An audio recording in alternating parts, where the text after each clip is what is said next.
তেল দিয়ে দিয়েছি। এই দেখো কড়াই তেল দিয়ে দিয়েছি, তেলটা এখনো গরম হয়নি। এদিকে ভাপানো হয়ে গেছে, এই যে ভাপানো হয়ে গেছে আর বেসনটাও গোলা হয়ে গেছে। এবার ভাত ছাড়বো,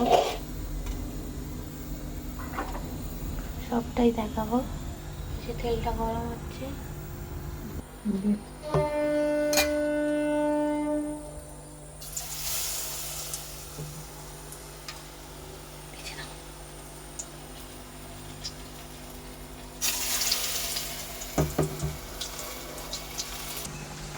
এই দেখো দিয়ে দিয়েছি। এই যে সব আলাদা আলাদা আছে। এবার ওলটাও একটু হলে